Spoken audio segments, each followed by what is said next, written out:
Dictation start now.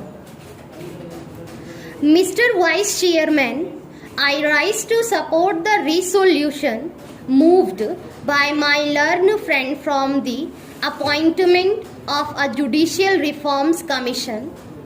As mentioned in the resolution, sir, the purpose of this proposal is to ensure that our judicial and legal system becomes an ineffective instrument of social change and provides socio-economic justice to the underprivileged and the weaker sections of our society.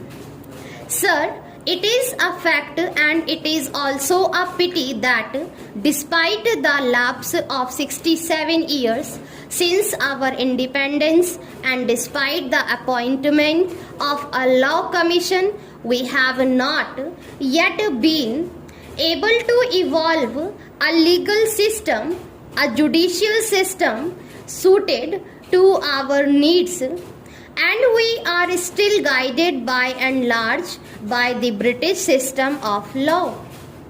It was in the last century that 4 law commissioners were appointed and people like Macaulay and others were there to frame the laws for us, and these laws were basically meant for ruling the colonial people and meant for the colonial regime, and we are still being guided by these very laws.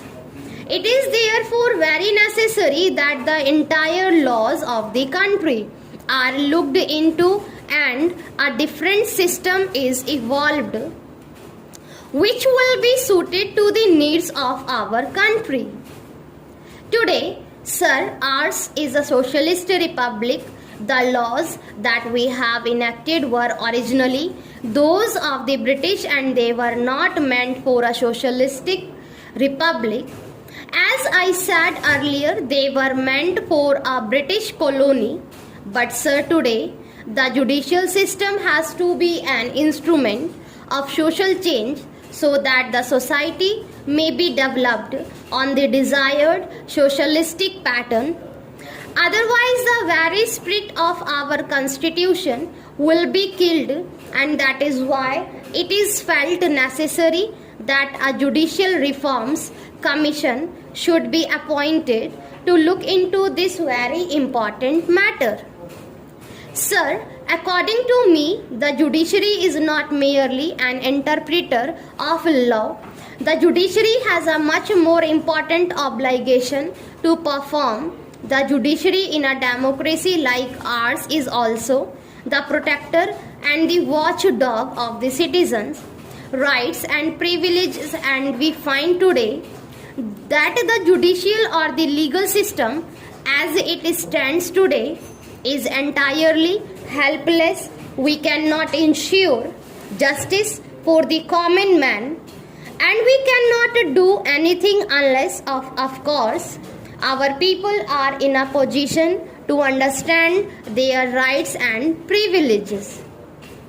They also have no means by which they can take their matters to a court of law for justice, and unless these two things are done, our courts will keep quiet, will just watch the exploitation of men by men in our country, and of course, like passive overlookers, they would be just doing their duty as a formality. That is why it is necessary that our legal system is suitably developed through intensive research in the field of law, so that the law is in a position to cater to needs of the people. As I was saying, our present law is not in a position to cater to our present suffering and toiling masses and the weaker sections of society. Sir, it is a very happy thing, I should say, that when the Law Commission was first appointed by Parliament, it was agreed to by our first Prime Minister, Pandit Jawaharlal Nehru. in pursuance of or in reply to a non-official resolution which was tabled in the Lok Sabha today also. Sir, we are considering a non-official resolution tabled by my learned friend.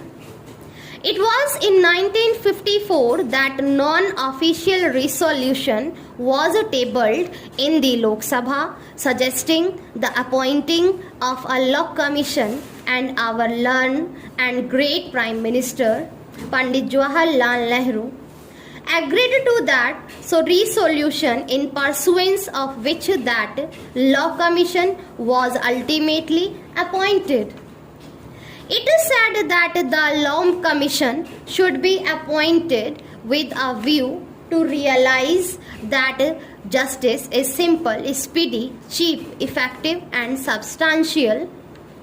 Now I would like to ask the Law Minister whether any of these things has been achieved since the setting up of the Law Commission.